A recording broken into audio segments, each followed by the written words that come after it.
Fred Soulier. Si nous allions du côté du massif des Gourmettes. Oui, alors vous savez, Laurent, c'est un pays béni pour les balades, justement, on le dit tous les jours lorsque nous sommes à Mougins. Je propose une petite balade du jour aux Gourmettes. C'est un domaine sur les hauteurs de Tourette-sur-Loup. On en parlait avec Jean-Seb de ce lieu. Découverte d'un ancien sanatorium qui accueille un centre écotouristique d'éducation à l'environnement. Alors on va monter jusqu'à 1000 mètres d'altitude. Et là, c'est un panorama unique sur le Mercantour. Et là, Méditerranée. À 13 km du littoral à vol d'oiseau, le domaine des Gourmettes est une propriété privée de 600 hectares ouverte au public. Cet ancien sanatorium accueille un centre écotouristique d'éducation à l'environnement. Sur les Gourmettes, vous avez 3 sentiers de randonnée, le hérisson, le renard et l'aigle.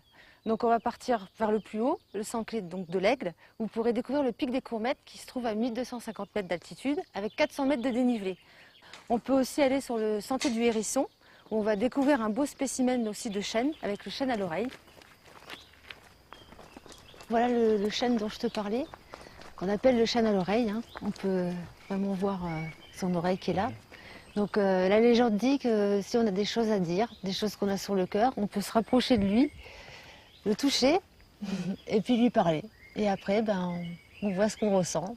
Et puis on peut revenir plusieurs fois si on a beaucoup de choses à dire. Tu me semblais avoir quelques petites choses à lui raconter. C'est un pluricentenaire, donc il a presque 1000 ans.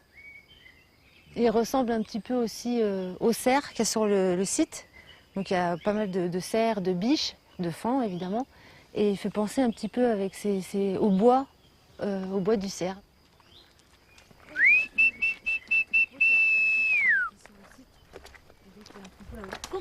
Coucou Flavie, bonjour. Valentine Vergère et Rémi qui vient faire un tour sur le domaine, on se fait une petite randonnée. Salut.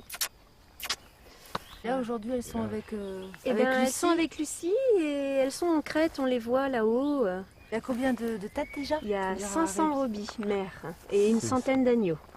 Et pour protéger ce troupeau de brebis de race Préalpes du Sud, des chiens patous des Pyrénées, qui croisent parfois les chiens des randonneurs. Quand on est avec un chien en laisse, il ne faut surtout pas, quand on voit les patous arriver sur soi, il ne faut surtout pas le prendre au bras.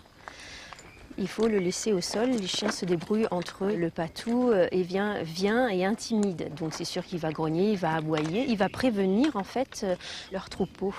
Laissons le troupeau se préparer pour la transhumance vers Saint-Étienne-de-Tinée et grimpons jusqu'à 1000 mètres d'altitude pour un panorama unique sur le Mercantour et la Méditerranée. Là on est à la vigie des Gourmettes, donc l'endroit de sécurité pour les feux sur la Côte d'Azur. Et c'est surtout la récompense de notre randonnée d'aujourd'hui. Là on peut voir Saint-Jean-Cap-Ferrat. Après on part sur Nice, les Marinas, Cannes. Et ensuite on va aller jusqu'à Théoult-sur-Mer et puis un peu plus bas les Corges du Loup. Dis donc, c'est de la belle vue ça. Hein. Alors c'est une belle balade. C'est dingue. Lorsque je suis allé faire le reportage, ils m'ont dit surtout, mais surtout dites bien que les gens emportent évidemment un petit sac à dos avec à boire et de quoi grignoter. Et surtout, emportez vos déchets, vos détritus. Mais ça paraît tellement évident. Et pour les chiens, ils y tiennent beaucoup parce que nos amis bergers et bergères ont parfois des soucis pour rattraper les animaux égarés. Voilà une très belle balade au pic des Gourmettes. Je vous y Merci. Merci Fred, on a envie d'y aller sur ce pic. C'est tout ce qu'on découvre ici dans les Alpes-Maritimes. Hein. Vraiment, je sais que c'est une destination de prédilection pour vous qui nous regardez. Ma foi, vous avez bien raison de vous faire découvrir d'autres lieux. Un savoir-faire